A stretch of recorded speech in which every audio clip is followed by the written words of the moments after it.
if you know any NFC East fans, they all got the same traits. Can't be trusted, man boobs, not happy in their life, and they always losing. You can lie for it, you can die for it, you can rise to the top, kiss the sky for it. We gon' ride for it, kick around for it. Nigga, put your oaks on, we gon' shine for it. You can lie for it, you can die for it. You can rise to the top, kiss the sky for it. We gon' ride for it, kick around for it. Nigga, put your oaks on. This your boy OD the GM, back again with another one, And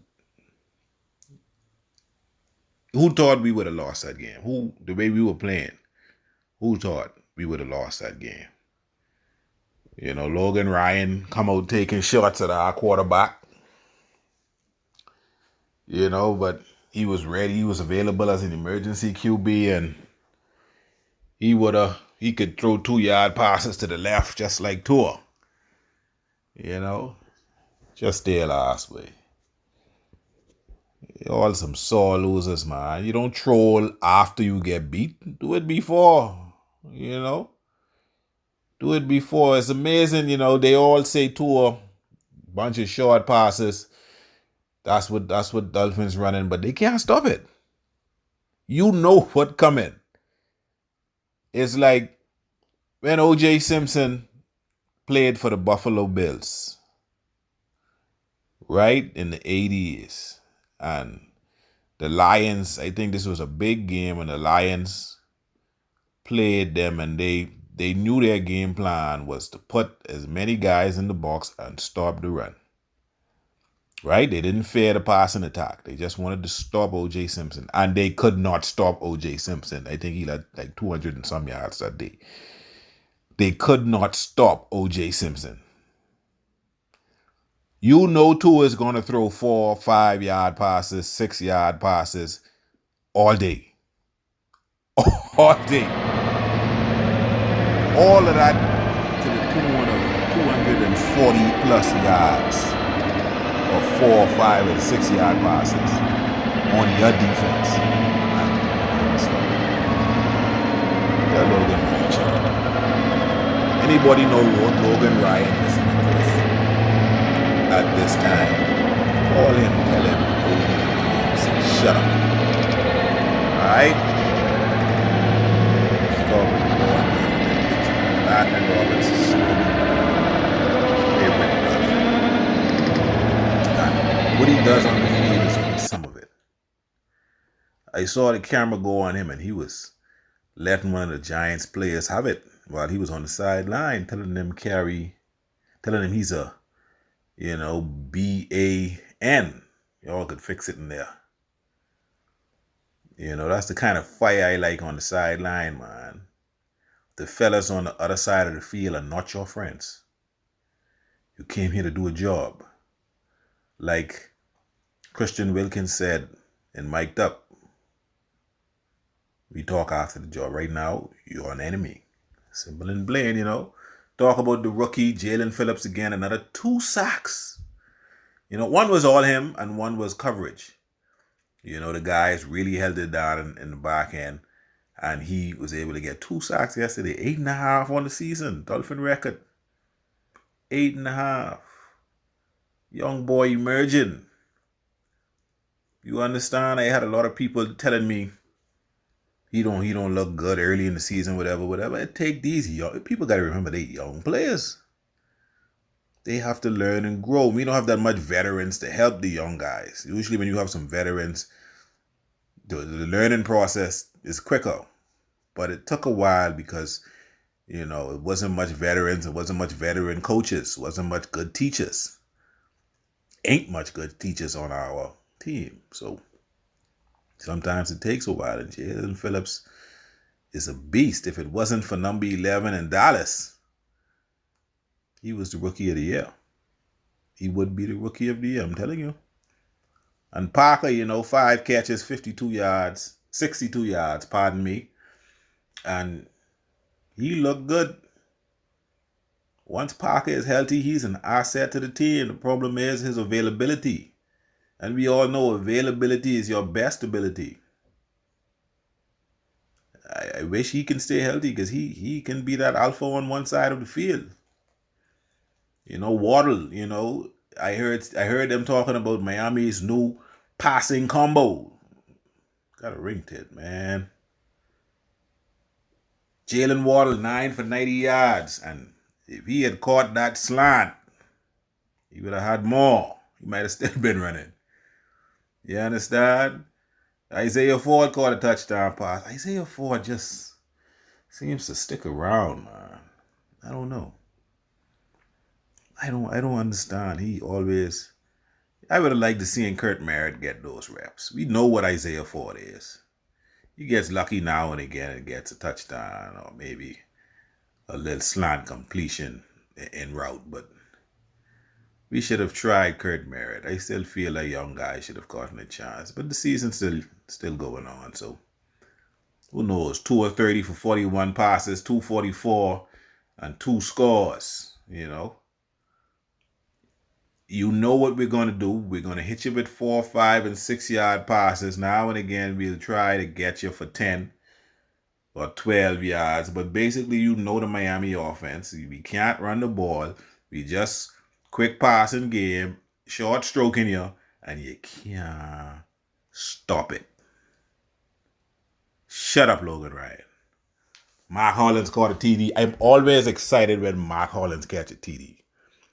I wish in this offseason he develops his game a little more, become a better route runner, because he is exciting to watch. He puts his 110% on the field. The Giants couldn't run the ball basically all day. They came out early in the third and they ran it effectively. But Miami, we after that one series, we caught ourselves and we were back to shutting them down. I don't know, guys probably was eating cake and soda in the back on the halftime and came out a little luggy. So we got that cleaned up though. Saquon doesn't look explosive as he used to. I don't know if the injury's still hampering him, but he hasn't looked explosive even last year to me. This is why I don't feel at all, no time. I don't care who the back is. You don't draft a running back in the top 10. I don't feel that's fruitful for a guy with such a short career. Backs usually have 8 to 10 years in this league, effectively. And then if they play beyond that, that means they probably spend a lot of their money and broke and still trying to earn a paycheck. But backs in the top 10, I think it's a wasted pick. And it's been proven over and over. You can wait till mid first and on, and you could find yourself a good back. But top 10, you reaching for a back, just wait till the next round. Get a better best player available, at that point. Your running back you should never take in the top 10. Mike Glennon, he sucks. Now let's talk about this playoff push that we trying to do. The AFC is a hot mess. A lot of people, they call it cannibalism. A lot of teams just beating up on each other. And our next real threat is 3 weeks. We're going to have, in the AFC that is the Titans. And I feel we can beat them. Derrick Henry is not there. So Tannehill is going to be pressing. I feel our defense can match up with that offense. Ryan Tannehill doesn't look as good without Derrick Henry. So I feel they can be had. They have a decent defense, but Tua will short stroke these guys all the way to the end zone as he did everybody else. Once he doesn't turn it over, as he's been doing effectively for the last few games. You understand? And then the Patriots again. Be a tough match, final game. Tough. Patriots may have the number 1 seed they're trying to protect. And if they have that locked up, they are going to rest some guys on defense. Or maybe Belichick, maybe he doesn't want to let the Dolphins in. Right? But I expect us to play meaningful football games all the way to the end. The Saints is the only team that scares me a little. Why? Monday night I think it's Monday or Thursday. And it's a prime time game. And with their defense, oh my goodness, they have a great defense. It is going to put a lot of pressure on our offensive line.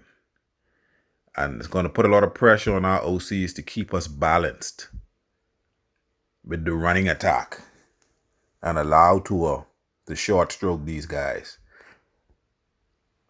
They have a great secondary, great front four.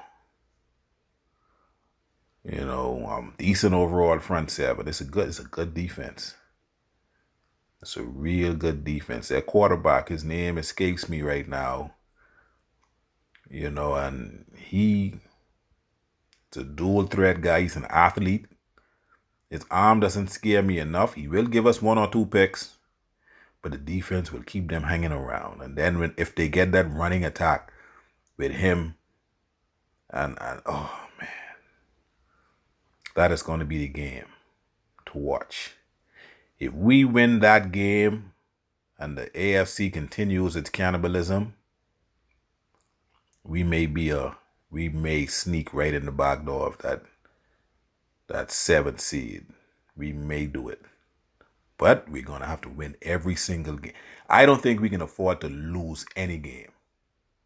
If we lose one of these games, that's it. We cannot come in and play lackadaisical against the Jets. That's the trap game. We cannot play disappointing football against the Jets. We need to put those guys away early and put some of our starters on defense on the bench. Let them rest for that Saints game. That is going to be a battle because the Saints are long shot as well to stay in the playoff hunt. So they have something to play for. Sean Payton, a great offensive mind. Alvin Kamara. Oh, man. We can stop the run. I'm not afraid of their offense. Their defense is pretty good, is what I'm afraid of. So, Miami Dolphin fans, this is what we're up against after the bye week and heading into the final stretch of the playoff chase. Let's strap it up and get behind this football team. I had no reason to shout profanity into my television on Sunday past. And I hope I do not have for the rest of the regular season. And woe is the team. If the Dolphins make the playoffs, woe is the team who has to play us in a wild card. Nobody wants to face these Miami Dolphins. I'm OD the GM. We link.